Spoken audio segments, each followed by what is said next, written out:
Mirasee.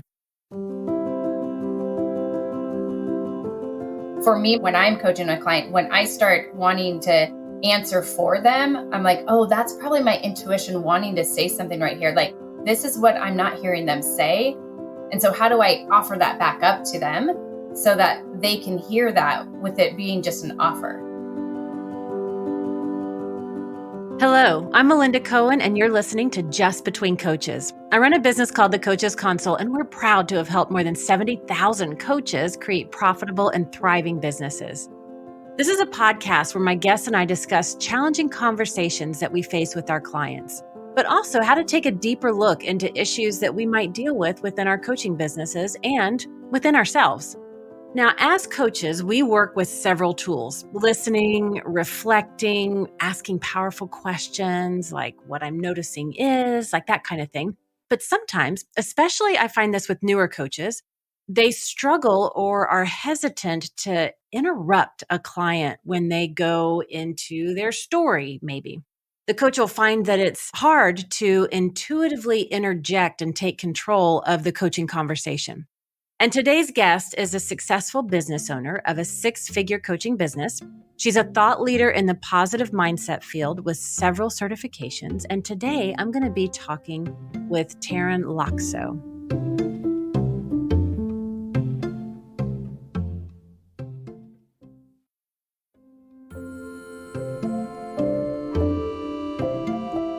Now, before taking the bold action to leave her, as she calls it, her soul-sucking corporate career in 2020, Taryn strategically prepared to pivot her profession by building a resilient mindset when faced with challenges and setbacks. And she's here to talk about how coaches can use their intuition in coaching and leverage it to level up their coaching practice with their clients. Welcome, Taryn. Thank you, Melinda. I'm so happy to be here today. Oh my gosh, I am so excited, especially to talk about this topic of intuition. It's one of my favorite things, not just as a coach, but as a leader, as a woman. I love this topic of intuition. I really think it's one of our superpowers that we don't leverage enough as a business leader and with our coaching clients. So I'm so excited to dive into this. But before we do, would you mind sharing just a little bit about your background with our listeners? Yeah, background. Okay. I've been inspired by people in my life that are making changes with other humans on a one-to-one basis. And I wanted that for myself. So that is why I chose to leave corporate and step into my own business of coaching, because there's more power in this direct conversations that allow and open up different aspects of ourselves. And I was inspired because I wanted to make that human connection, not just a system connection. I spent years in corporate implementing software systems. And what I realized was it's the human system that I'm really fascinated by. Okay, being a system geek and lover, like you know I am, I really love that distinction about the human system and really understanding that and the dynamic of how we show up as humans, our mindset, the psychology, the neuroscience, like all of that. We could geek out on many episodes about that. But today we're going to talk about intuition. And I just want to kind of talk through this and really help coaches understand how they can better show up with their clients. Now, before we get into that, let's clarify, like when we say intuition, what is the definition? What does that mean to you, Taryn? Intuition means listening to your gut. Like, what is that urge that just so deeply wants to be said out loud, but sometimes, most times, gets squashed? Like, oh, I really shouldn't say that. Now, I'll build on that a little bit because listening to your gut, trusting your instincts is another way that I have heard other people say it. For me, it's also about listening to that which is greater than you. Like when I think about my gut, like the center, the solar plexus, right below my rib cage, right above my belly button, like that's kind of the source, the center that we're talking about, that energetic spot. And when I think about that, that's like the essence of who we are, our skills, our talents, our knowing without knowing. It's rooted right in that location. And I think about it as that's my connection to that which is greater than me. What's been your experience with that? Expand on that a little bit. My experience is that I've had to find my relationship back to it again. I had it as a child, and then it got quieted down over the years. And so it's about actually rebuilding my relationship to that sense of self within my gut, those thoughts, that sense of knowing and trusting it. And that's a big word right there, trust. Like if we can break it down, there's the ability to hear it.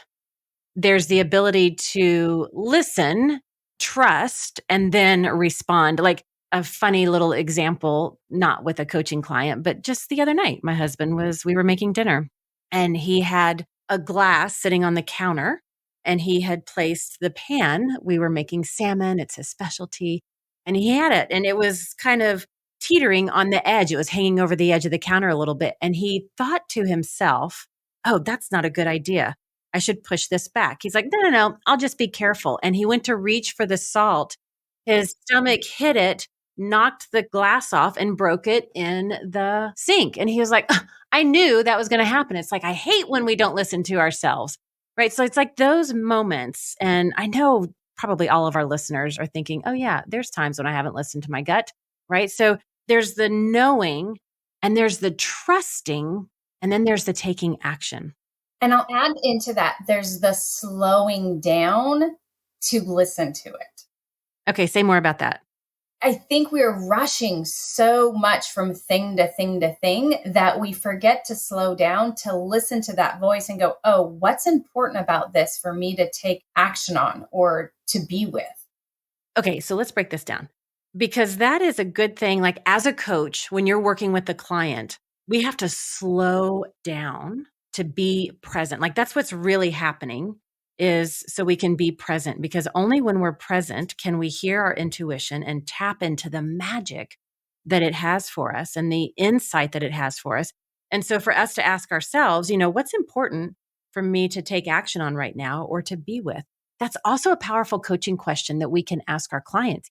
And so it's about being present with our clients, right? Like that, no matter what skills we learn, listening, reframing, asking, like whatever, we could go through the list. At the core of them all, what helps us be good in any skill is to be present with our clients. Exactly. Let's work through that for a second. How do we be present with our clients? Like, what does that look like? I was just sharing this with a group of team members yesterday, and it's around your levels of listening and knowing which level you happen to be in at any given moment. So for anyone who's not familiar with levels of listening, there's level one is you're just listening to your own thoughts. How does this information pertain to me? What do I want to do with it? Most of us sit in that realm, probably 80% of our day-to-day interactions. Then there's the level two, as if you're on a date with somebody. You're just so excited about what they're saying and you're listening to them. And then level three is you're picking up everything that's happening. It's like 360 degrees of listening, of what information can you bring in. And as coaches, we get to spend a lot of time in the level two and level three listening. That's really going to turn up the volume in the coaching relationship because you're getting out of your own head and listening deeply to what the other person is saying and what's happening in this space. And more importantly, listening to what's not being said. I was just going to add that. I would call that level 4. That's my favorite place to operate is listening to what's not being said. And that actually is where our intuition comes in because, they're not saying it, or a lot of times we can kind of come to the conclusion because it's often the opposite or what's missing from what they're talking about or describing. It's like, wow, what I'm noticing is you're not saying this or you haven't talked about that. But a lot of times it's our intuition that will help us pipe into that. I agree. When I'm coaching a client, when I start wanting to answer for them, I'm like, oh, that's probably my intuition wanting to say something right here. Like, this is what I'm not hearing them say. And so how do I offer that back up to them so that they can hear that with it being just an offer? And so in the moment when you're coaching with somebody, like, how do you navigate that as a coach? Because we want to be present, like you said, the 360 degrees, picking up on everything they're saying. But then there's this tug and it's like, wait, what was that? And so in our heads, now all of a sudden we're listening. We're like, wait, what? Do I need to say that? Something that's going on? Should I bring that up? Should I not bring that up? Maybe now's not the right time. Who am I to ask this? Like then all of a sudden, we get lost and we're back into that listening to our own thoughts. How do you practice that as a coach to manage that, but not become distracted by it and still remain present? Right. I think this is the art of the skills of blurting in and offering something and simple phrases to lead with, here's this thought, and I don't want to derail you right now, but I have a sense that dot, dot, dot. Or maybe you could offer something is like, I have a hunch that this might be in play. What do you think? That's a way to softly intrude without totally derailing it and getting it out of it. Again, not being attached to it, just saying, here's what I'm offering. I'll do something very similar. Something that just came up for me. That'll be a phrase that I'll use on the front end, and then I say it. Now, it doesn't mean that you have to agree with me. Maybe it's nothing, but I just wanted to throw it out there to see what that means to you or how that resonates with you. I love that. And I'll also offer like, how did that land for you? That's another good one. How did that land for you? And so we get to leverage our intuition, but we don't have to force it on people. That's what I love about this is just because I have this intuition doesn't mean it's the right thing or the thing or what the client has to do, but it means that we have to bring it in. I believe as coaches, it's our responsibility to interject it into the conversation. Now, let's talk about newer coaches. Like I was thinking back when I was preparing for this episode, I was thinking about this topic. I've been coaching for, almost 20 years now. And my intuition is dialed in, and it's one of the skills that I cultivate all the time. But when I was new, I just didn't trust it. I didn't know how to acknowledge it. And so the coach training school, one of the programs that I went to, they gave us, and I still have it in my desk, they gave us a bookmark that had 25 coaching questions. And I was like, as a new coach, I'm like, oh my gosh, thank gosh, that's so smart because I don't even know how to ask questions to my clients. I just didn't trust my skills as a coach when I was brand new. And what I learned was, because what I would do in my coaching with a client, like they're going on and on about something. And I'm like, oh my gosh, I don't even know what question to ask. I'm not even sure what to do. And I would literally just close my eyes and point. And whatever question I pointed to, I would then ask it, what are you tolerating with this? And it's like, without fail, the question was always a great container for the client to explore the topic in a new and different way. And when I was thinking about this, preparing, I was like, there's no difference. It was just a tool to help me use my intuition. Now I don't necessarily need the tool. I can just listen to it. Do you have any tools like that? Or I just want to talk more about how even though we use a tool or something like that, that's a form of trusting ourselves and tapping into our intuition. Well, I'm just sitting with how I was preparing for this call. I was like, I better go pick up my book and figure out if I'm saying the right thing about intuition or not. And so I went back to my coaching curriculum and go like, what do they have to say about intuition? It's so interesting how we can get activated by this idea of being perfect. I know you love to use the phrase perfect Portia. I totally felt that energy coming in to prepare for our conversation. And then I was like, oh, wait, let's just slow down a second and pause and go, what do I know? What I do know is curiosity. That's going to come into play here, or just giving permission. So for new coaches is slowing down. That's really a big phrase for me right now. I'm really latching onto it is when I have that chance to slow down enough to trust and listen to what I do know rather than what I think I don't know, the intuition has a quicker way of coming through. Yeah. And that's where we can be curious, right? Like we may not even understand what our intuition is saying, but we can just be curious. Like a lot of times when we intuitively insert a thought, an idea, a word, a phrase, a concept, that thing that we say may not be the end all be all, but it's what sparked the next idea or the next idea that then led to the solution or the outcome or the change or the transformation. It's like the thing that leads to the thing. And then I can go back into that channeling and being curious. So let's go back to that perfect Portia, because that is, well, I don't want to say one of my favorite villains because I actually don't like her, but she's one that I embodied for a long, long time and creeps up from time to time.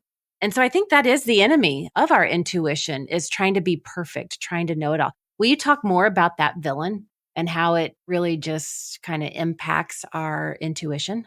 Yeah, perfect Portia, in some words, gosh, it can impact in ways of I've got to look good, I've got to be good, I've got to do this perfectly so I can get as many gold stars as possible for being the best coach possible. It just doesn't serve. And so there's this energy, I've got to get this right or I'm not good enough. And what I've embraced instead is being messy, like permission to be messy in the coaching. For example, saying, I'm not sure what the right word is here, but it's something like this.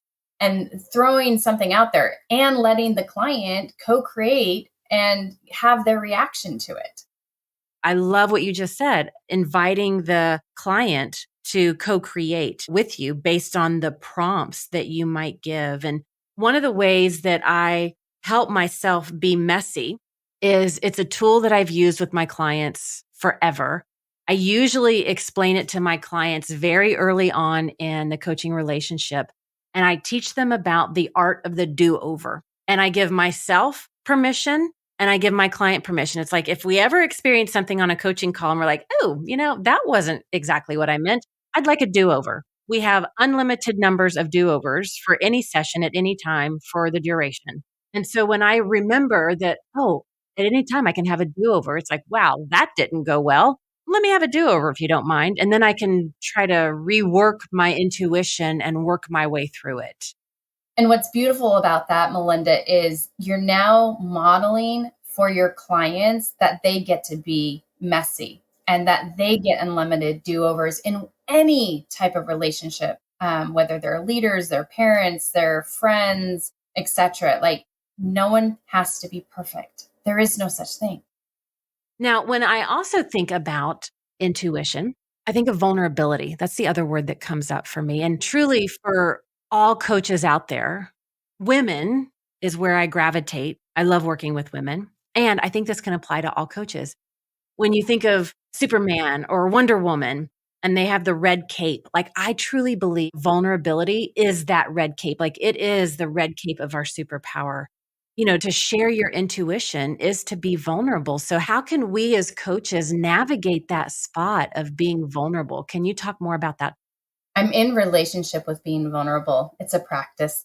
Being vulnerable as a coach, it's the mirror the clients can see. Because when we're leading with our heart, rather than the shields that tend to get put up when we're not coming from vulnerability, I see this with a lot of my clients. They're like, I have all these shields up so people can't see the tender part of my heart and my truth, my being, because of they're afraid of the judgment that's going to come up from others and or within themselves. So letting down the armored shields, I think, is a step towards opening the heart space towards vulnerability. And when we lead from vulnerability, the connections are that much deeper, that more sincere and authentic and more believable. The person on the other side who is experiencing the vulnerability feels that connection. Does that make sense? Yeah, it does. And I also just, when we let down those shields, as you were describing that, like that's how our intuition comes through. That's when we can be vulnerable.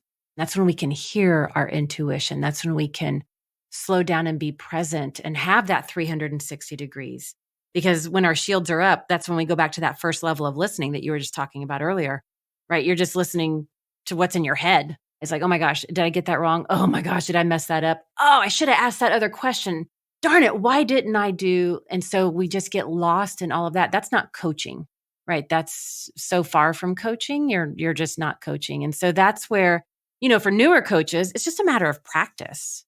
And so what I would say to all of our coaches out there, especially as you're newer in your business, or maybe you're just newer in learning a different methodology, like be gracious with yourself, be compassionate with yourself and be like, oh, I'm so adorable. I'm just now learning this. And it's like I'm riding a new bike and I'll fall down, scuff my knees, get back up and keep going because I'm committed to the work. But I love how vulnerability and intuition, they kind of they have to coexist together, I think. I completely agree. And I think the word I would describe vulnerability is a softness. Whereas when we're not being vulnerable, it's that hard shields. I love this topic. Now, how do you cultivate your intuition? Like we talked about being present. We talked about slowing down so you could be present. What are some other ways that you have cultivated being vulnerable, listening to your intuition? What are some of your practices to cultivate that? A hard and fast technique that I really practice on a daily basis is quiet moments sprinkled throughout my day. So whether it's 2 minutes of breathing, 2 minutes of focusing on the texture of my toothbrush as I'm brushing my teeth, is quieting down the mind chatter that's going on a continual basis, allows me to access that intuition a lot faster. So retraining my brain to my whole body brain, right? We're not just the brain up in our heads, but the brains that are sitting in our gut and in our heart and our nervous system. All of those are available for intuition to flow through. And it's practicing listening to them. Yeah, another one that I do is through movement. I love what you just said. It's not just our brain, like the actual brain that we have to quiet, but it's a lot of our other parts of our body that we have to quiet or bring together. And so movement, you know me, I love my dance breaks. All different kinds. They don't just have to be like woohoo party dance breaks, but they can be slow dance breaks. They can be sensual dance breaks. They can be angry dance, like they can be all kinds of things, dance breaks, but just moving the body even in yoga or movement practices, koya, things like that, that gets the body movement. So I can learn to interpret signals because people experience their intuition. Some people say, I feel it in my gut. Some people say, I hear my intuition or I sense it. And so we have to understand how all of our being is communicating with us. For me, it might be focusing my attention on the sounds my feet are making as I'm walking a trail in nature. It's focused attention, I think, is another great way to cultivate listening to the intuition. Well, I know that we could talk forever about this subject. I just want to do a quick summary of some of the things that we've talked about because we've covered a lot about this topic. I love how you described it and defined it and how we talked about intuition is about listening to my gut. And we added to that definition of it being that which is greater than me, like listening to that which is outside of us and that knowing without really knowing. And we talked about how trusting is such a big part of it. In order to really tap into our intuition, we have to slow down so that we can listen to it, trust it, and really be present. Like being present is where that's at. And I love, one of my favorite things is how you took us through the levels of listening, right? Level 1, listening to just our own thoughts. Level 2, it's like we're on a date. We're excited about what the other person, like we're curious about what they have to say. Level 3, 360 degrees of listening where we're picking up everything. And then level 4, my favorite, is what's not being said. We talked about the art of blurting. I love how you called it that. The art of blurting. And we gave some examples for how to do that with your coaching clients. And we talked about the enemy of our intuition is perfect Portia. And that is the shield that goes up that prevents us from being vulnerable or being curious. And we talked about the art of the do-over as permission for us as the coach. If we tried to listen to our intuition and bring it to a client and it didn't quite land, always just say, oh my gosh, I'm so sorry. Can I have a do-over? Easiest way out of anything with any client, anytime. And I love how you described that vulnerability is when we lead with our hearts, then having our shields up. And then we shared about different practices that as coaches, we can cultivate that intuition within ourselves or assign to our clients to help them cultivate it. So, Taryn, do you have any parting words or anything else on this topic that you want to share with our listeners? I can't share it enough, but the slowing down, permission to be messy, and trusting are never going to fail you in your coaching or in your life. So we're talking on a much bigger level here, how following and trusting your intuition is going to be transformational in your business and in your life. Absolutely. It's a life skill that we all need, us, our clients, those around us. And when we can model it, we make a significant impact on this world. Well, thank you for listening to this episode of Just Between Coaches, and a big thank you to Taryn for this fun conversation on one of my favorite topics. You can actually find out more about her at tarynlaakso.com, and that's Taryn, Taryn, Laakso, Laakso.com. Taryn, thank you so much for coming to the show. Thank you so much, Melinda. It's a pleasure to be here. Today's episode is the final episode of the first season of Just Between Coaches, and we hope you've enjoyed listening to it as much as we've enjoyed producing and interviewing all these really fascinating guests. But don't go away. We'll be back in early September with a new season and new guests, and we can't wait to share them all with you. Until then, enjoy the rest of your summer. I'm Melinda Cohan, and you've been listening to Just Between Coaches. Just Between Coaches is part of the Mirasee FM podcast network, which also includes such shows as Once Upon a Business and Course Lab. This episode was produced by Cynthia Michi Lantz assembled the episode. Danny Eni is our executive producer, and post-production was by Post Office Sound. To get future great episodes that are coming up on Just Between Coaches, please follow us on Spotify, Apple Podcasts, or wherever you're listening right now. And if you like the show, please leave us a starred review. It's the best way to help us get these ideas to more people.